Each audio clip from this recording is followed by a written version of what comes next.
केंद्र से एक सवाल पूछना चाहूंगा मनीष भाई, विजय रूपाणी से अगर वो मिले हैं तो विजय रूपाणी आज क्या कह रहे हैं? अहमदाबाद बीजेपी का गढ़ रहा है, वहां के आम लोग क्या कह रहे हैं यतेंद्र से? प्रधान संपादक दीपक चौरसिया जी आपसे ये एक सवाल ले रहे हैं स्टूडियो से कि विजय रूपाणी आपसे मिले, उनका क्या कहना है, वो क्या मानते हैं जो रुझान आ रहे हैं, और जो रुझान को लेकर जो उनकी अपेक्षा थी उस पर आपसे क्या बात? देखिए, विजय रूपाणी कैमरे के सामने तो अभी नहीं आए, उन्होंने ऑफ द रिकॉर्ड जो बात की उनका। चलिए एक खुशखबरी दे दूं मैं आपको, एक खुशखबरी दे दूं विजय रूपाणी के लिए। हमारे लिए तो हर खबर खुशखबरी है, लेकिन राजकोट पश्चिम से विजय रूपाणी आगे चल रहे हैं। बड़े कयास लगाए जा रहे थे इनकी सीट की, विजय रूपाणी की सिचुएशन टाइट है, लेकिन फिलहाल विजय रूपाणी आगे चल रहे हैं। बहुत जल्दी होगा इसके निष्कर्ष पर पहुंचना, लेकिन 17 सीटों पर भारतीय जनता पार्टी आगे है, 5 सीटों पर कांग्रेस आगे है, और फासला बढ़ता हुआ वही। आइए सीधे चलते हैं मुख्य चुनाव आयुक्त ज्योति साहब के पास, जो कुछ कह रहे हैं सुन लेते हैं। के चुनाव हुए, उनकी काउंटिंग के लिए पूरी व्यवस्था और सुरक्षा व्यवस्था अच्छी तरह से बनाई गई है, और इसकी जो कामगिरी है वो 8 बजे से काउंटिंग की कामगिरी शुरू हो जाएगी। तो कुछ लोग जो है वो ईवीएम पे 2 दिन से सवाल उठा रहे हैं कि हैक हो जाएगी, ये है वो, उस पर आप ईवीएम के बारे में जो प्रश्न, तो ईवीएम के बारे में, प्रोसेस के बारे में मुख्य चुनाव आयुक्त बताते हुए, मुख्य चुनाव आयुक्त ने बताया, और बीजेपी अब 17 सीटों पर आगे है, कांग्रेस 7 सीटों पर। हिमाचल की बात करें तो बीजेपी 2 सीटों पर और कांग्रेस 1 सीट पर आगे है। सीधे हम आपको लिए चलते हैं शिमला, जहां से हमारे सहयोगी रोहित सावल हमसे जुड़े हुए हैं। रोहित, मैं आपसे ये जानना चाहता हूं कि शिमला में आपको बीजेपी की जीत साफ दिखाई दे रही है अभी तक के अनुमानों और एग्जिट पोल के मुताबिक?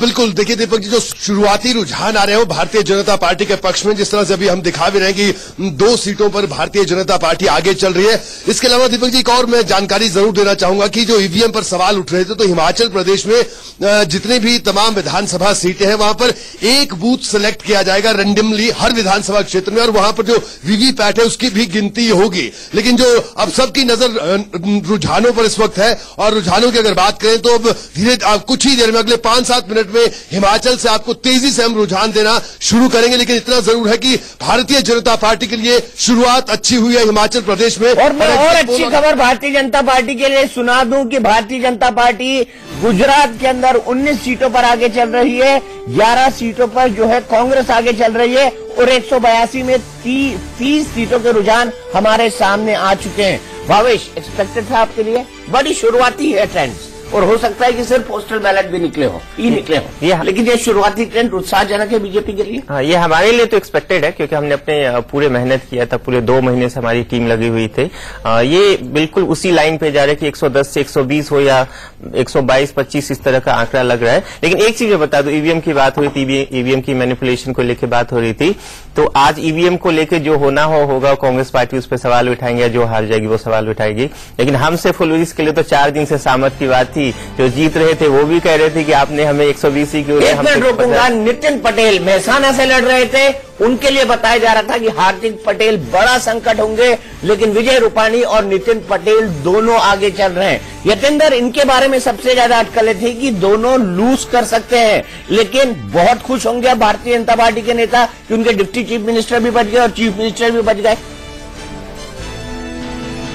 बिल्कुल दीपक जी, अगर शुरुआती रुझान देखें तो चीफ मिनिस्टर और डिप्टी चीफ मिनिस्टर दोनों ही अभी रुझानों में आगे चल रहे हैं, और दोनों ही, आपको मैं बता दूं, दोनों ने अपनी सीट बदलने का अनुरोध किया था, क्योंकि जिस तरह से पाटीदार आंदोलन भड़क गया था, जिस तरह से नाराजगी पाटीदारों में थी, इन दोनों की सीटों पर पाटीदारों की संख्या ज्यादा थी, उसको देखते हुए इन दोनों ने ही पार्टी आलाकमान से अपनी सीट बदलने का अनुरोध किया था। लेकिन पार्टी आलाकमान ने दोनों के अनुरोध को ठुकरा दिया, तो दोनों को पुरानी सीट से लड़ने के लिए मजबूर होना पड़ता। अपनी इच्छा से नहीं लड़े थे, दोनों ही मजबूर होकर चुनाव लड़ रहे थे, और क्योंकि दोनों को अंदेशा था कि उसका इनको सियासी नुकसान हो सकता है, सीट से हाथ धोना पड़ सकता है अगर ये उसी सीट से लड़े।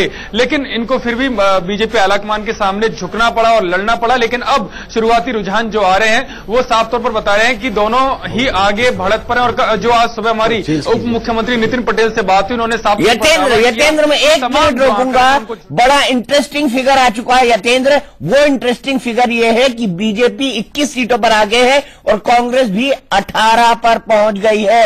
यानी 3 सीटों का डिफरेंस बीजेपी और कांग्रेस के बीच। आपको क्या लगता है, ये वॉकओवर होगा बीजेपी के लिए या कड़ी चुनौती?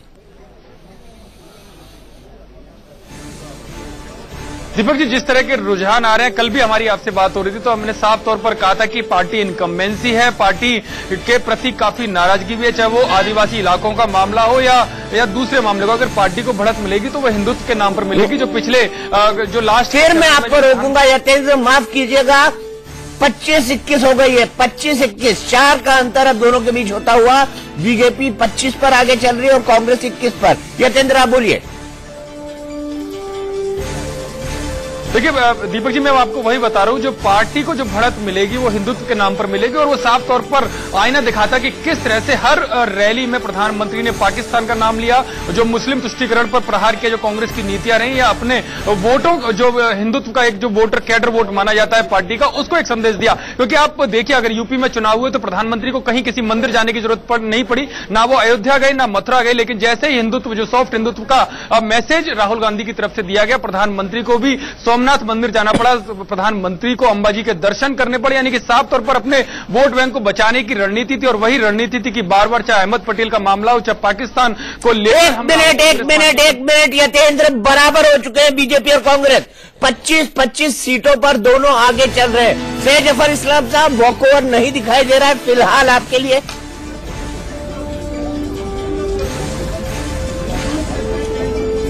देखिए दीपक जी, मैं एक बात कहना चाहता हूं, और इस बात को दुनिया जानती है कि बहुत ही डिफिकल्ट इलेक्शन था, बहुत ही, इसलिए कि इसमें कांग्रेस जिस तरह से के बात पे पूरा। जफर भाई, आपकी आवाज ठीक से नहीं आ रही है, मैं फिर आऊंगा आपके पास।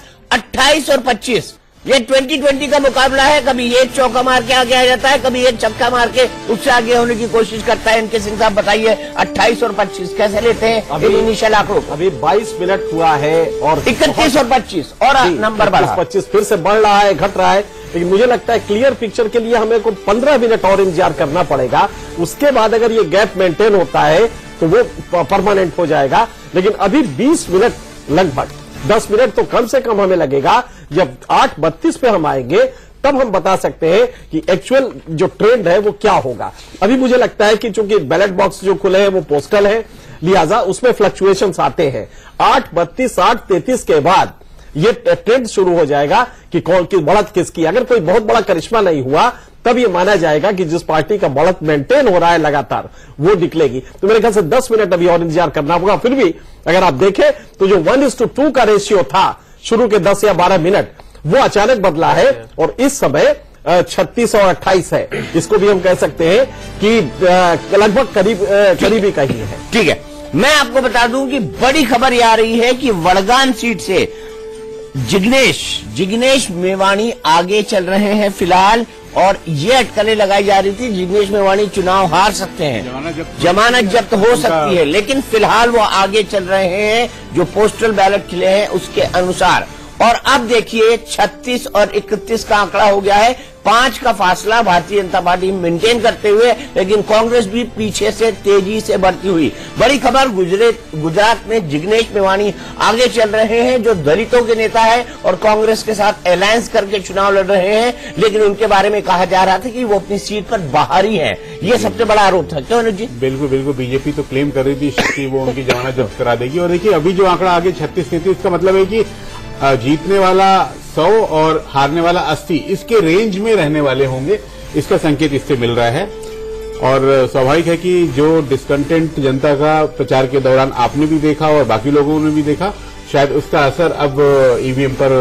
अरे फटाक से हिमाचल की तरफ चलते हैं। देखिए बीजेपी 14 पर आगे, कांग्रेस 5 पर आगे और 0 पर बाकी लोग आगे।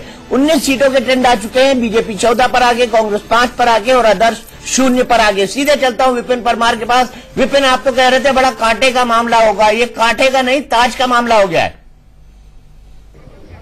देखिए बिल्कुल कहीं ना कहीं ये चुनाव जो है वो जब शुरुआत हुई थी उस समय ये साख का चुनाव कहा जा रहा था, लेकिन जिस तरह से शुरुआती रुझान आए हैं दीपक जी, साफ होता दिखाई रहा है, तस्वीर जो है वो पूरी तरह साफ होती नजर आ रही है। परिधि गृह हमीरपुर में हम मौजूद है। 2012 में प्रेम कुमार धूमल जो है यहीं पर उनके द्वारा काउंटिंग जो है देखी गई थी और वही अरेंजमेंट इस बार भी किए गए हैं। काउंटिंग सेंटर के बाहर बीजेपी कार्यकर्ता जो है वो जुटे हुए हैं और यहां पर पूरा इंतजाम किया गया है। इन्हीं कुर्सियों पर बैठकर जो है प्रोफेसर प्रेम कुमार धूमल जो है वो रुझान जो है वो देखेंगे और उसके बाद तकरीबन 9:30 बजे यहां पर पहुंचेंगे। तो बीजेपी के कार्यकर्ता यहां पर पहुंचना जो है एकजुट होना शुरू हो चुके हैं। तो कहीं ना कहीं जिस तरह से जो एग्जिट पोल इंडिया न्यूज के द्वारा किया गया था उस पर मोहर लगती जो है वो नजर आ रही है। जी 14 और 5 19 सीटें 68 में से हिमाचल में बीजेपी 14 पर आगे चल रही है। उधर गुजरात में बीजेपी गैप बढ़ाते हुए अब 45 और 33 45 एंड 33 हो चुका है, यानी कांटे का मुकाबला है। कभी कोई चौका मारता है, कभी कोई दुक्की मारता है, कभी कोई छक्का मारता है। और बाबा राम रहीम तो अट्ठा भी मार देते थे कि बाबा ने क्या मारा है अट्ठा। और आज तक सचिन तेंदुलकर कोई नहीं मार पाया अट्ठा, लेकिन बाबा राम रहीम अट्ठा भी मार देते थे खेल में। नहीं वो जोड़ते ऐसे थे कि बाउंड्री लाइन के जो बाउंड्री लाइन बनी है उसके बाहर कितने मीटर गेंद गिरी है उसके हिसाब से उसको अट्ठा कैलकुलेट किया जाता था। और जैसे ही बाउंड्री लाइन के बाहर ऊपर से गेंद चली जाती थी तो वो कहते थे कि ये रहा बाबा जी का अट्ठा। इसीलिए तो बाबा जी अंदर चले गए। हाँ, इसीलिए मुझे लग रहा है कि बीजेपी और कांग्रेस के बीच जो कट टू कट फाइट चल रही है वो बेहद इंटरेस्टिंग है। अब जो वक्त हो चुका है वो हो चुका है 8:26। 5-10 मिनट और काफी कुछ क्लियर हो जाएगा। 5-10 मिनट और जुड़े रहिए हमारे साथ। 3 बड़े चेहरे नितिन पटेल, अल्पेश ठाकुर पीछे चल रहे हैं। देखिए अल्पेश ठाकुर के बारे में बीजेपी के कुछ नेताओं ने दावा किया था कि अल्पेश ठाकुर पीछे चलेंगे। जिग्नेश मेवानी आगे, अल्पेश ठाकुर पीछे। अल्पेश राधनपुर से मेरे ख्याल से लड़ रहे हैं। राधनपुर से लड़ रहे हैं। राधनपुर में अल्पेश के खिलाफ पटेल समुदाय पूरी शिद्दत से भाजपा को वोट करेगा, ये भाजपा वालों का क्योंकि ये अल्पेश जो है, अल्पेश जो नेता हैं वो है ओबीसी के, और ओबीसी लोग इस बात के खिलाफ थे कि पाटीदारों को आरक्षण दिया जाए। उन्होंने सारा आंदोलन उसी कारण बहुत बड़ा एक रोल है और सबसे ज्यादा परसेंटेज में ओबीसीज है। हमेशा 40% ओबीसीज है गुजरात में, तो बीजेपी का हमेशा उस पर कब्जा रहा है। बीजेपी अब देखिए, बीजेपी के पॉलिटिक्स देखिए, 2012 से देखिए तो बीजेपी की पॉलिटिक्स कमोबेश ओबीसी के इर्द गिर्द रहती है। यूपी में आप देख लीजिए ओबीसी माइनस यादव को गैल्वेनाइज करके उन्होंने जीत लिया था। अब कमोबेश आप देखिए बेहतरीन रुझान आ रहे हैं अभी फिलहाल बीजेपी के लिए। बेहतरीन रुझान 53 सीटें बीजेपी आगे हो गई है 53 सीटों पर। अब मात्र 40 सीटों का आंकड़ा उसे तय करना है और वो बहुमत के नजदीक हो जाएगी। 30 मिनट का हो गया है और 30 मिनट का एक भी लम्हा नहीं था जिसमें कांग्रेस ने बीजेपी को क्रॉस किया। एक बार टच किया था, वो भी करीब 30 सेकंड के लिए। उसके बाद लगातार 90 सीटों का रुझान हो रहा है, लगभग आधी सीटों का, जिसमें यदि ऐसा ही ट्रेंड यदि रहा तो बीजेपी 106 और कांग्रेस 72 के आसपास पहुंच सकते हैं, पहुंच सकती है। भाई मैंने तो ये भी दावा किया था बीजेपी के एक सूत्र के हवाले से कि भारतीय जनता पार्टी जो कह रही है वो 142 का कह रही है। तो क्या वहां तक पहुंच पाएगी? क्योंकि आखिरी में उसकी संभावना अब तो नहीं, उसकी संभावना अब तो नहीं लगती, लेकिन कब क्या हो जाए राजनीति में। मैं हमेशा कहता हूं कि राजनीति में जो होता है दिखता नहीं है और जो दिखता है वो होता नहीं है। लेकिन बड़ी सिंपल। लेकिन सर एक चीज बहुत इंटरेस्टिंग है, अब देखिए ये ट्रेंड दिखा रहा है कि कांग्रेस गेन कर रही है। तो जो पॉपुलर वोट्स यदि कांग्रेस को मिल रहे तो आगे मामला बहुत टाइट होने वाला है, मुझे जहां तक लग रहा है। सीधे चलते हैं हमारे सहयोगी यतेंद्र के पास जो गुजरात बीजेपी ऑफिस में अहमदाबाद में मौजूद है। यतेंद्र, मैं आपसे जानना चाहूंगा कि 53 सीट यानी 40 सीटें लगभग और चाहिए भारतीय जनता पार्टी को बहुमत जताने के लिए। आप बीजेपी ऑफिस में इस वक्त अहमदाबाद में, मुझे बताइए कि इन 53 सीटों पर अपने आप को आगे देखने के बाद बीजेपी के कार्यकर्ता आप क्या कर रहे हैं? दीपक जी, मैं आपको बीजेपी ऑफिस का नजारा ही दिखा देता हूं कि जो 53 सीटों पर जो रुझान आ रहे हैं, काफी लोग धीरे धीरे, अभी कह नहीं सकते कि काफी लोग आए, कुछ ही लोग जो कार्यकर्ता हैं वो अभी बड़ी कम संख्या में है, क्योंकि जैसे जैसे रुझान और आगे बढ़ेगा, क्योंकि अभी ईवीएम मशीनों का जिस तरह से पिटारा खुलेगा और उसके बाद बढ़त कायम रहती है, जो अभी 53 सीटों पर दिखाई दे रही है, वो अगर कायम रहती है और आगे आने वाली 40 सीटों पर भी मिलती है तो यहां पर शायद पैर रखने की भी जगह नहीं होगी। मेरे साथ हमारे पॉलिटिकल एडिटर मनीष जी हमारे साथ जुड़े हुए हैं। मनीष जी, 53 सीटों पर एक बड़ा कह सकते हैं कि आंकड़ा बढ़ता जा रहा है बीजेपी का। किस तरह से देख रहे हैं, क्या बीजेपी के नेताओं से भी आपकी बातचीत हुई है, किस तरह का अंदाजा है उनका? देखिए अब 55 और 37 हो गए, अब 55 और 37 हो गए कि अभी हमें थोड़ा इंतजार करना होगा। अभी यहाँ पर जो 55 और 33 जी अभी यहाँ पर बीजेपी के एक वरिष्ठ नेता आए थे, आपने देखा चौथाई जी, लेकिन वो बोलने से कतराते हुए दिखे कि नहीं, हम अनुशासन के तहत अभी कुछ नहीं बोलेंगे, थोड़ा इंतजार करिए। तो मन में एक अंदर से थोड़े सहमे से भी दिखाई दे रहे हैं, क्योंकि आंकड़े रुझान में ऊपर नीचे जाएंगे दीपक भाई, और राजनीति आपने भी बेहतर जानी है, देखी है, समझी है, और आप जीते, तो उसके मद्देनजर ये दिखता है कि थोड़े से इंतजार के बाद मुझे ऐसा लगता है कि जैसे यतेन अभी कह रहे थे कि पैर रखने की जगह नहीं होगी, ढोल भी होगा, बाजा गाजा होगा, और इस तरह से अबीर गुलाल तब होगा जब सारे रिजल्ट इनके मन माफिक आए। लेकिन हाँ, अभी तक मिठाई यहाँ पर मैंने नहीं देखी। मिठाई नहीं देखी आपने।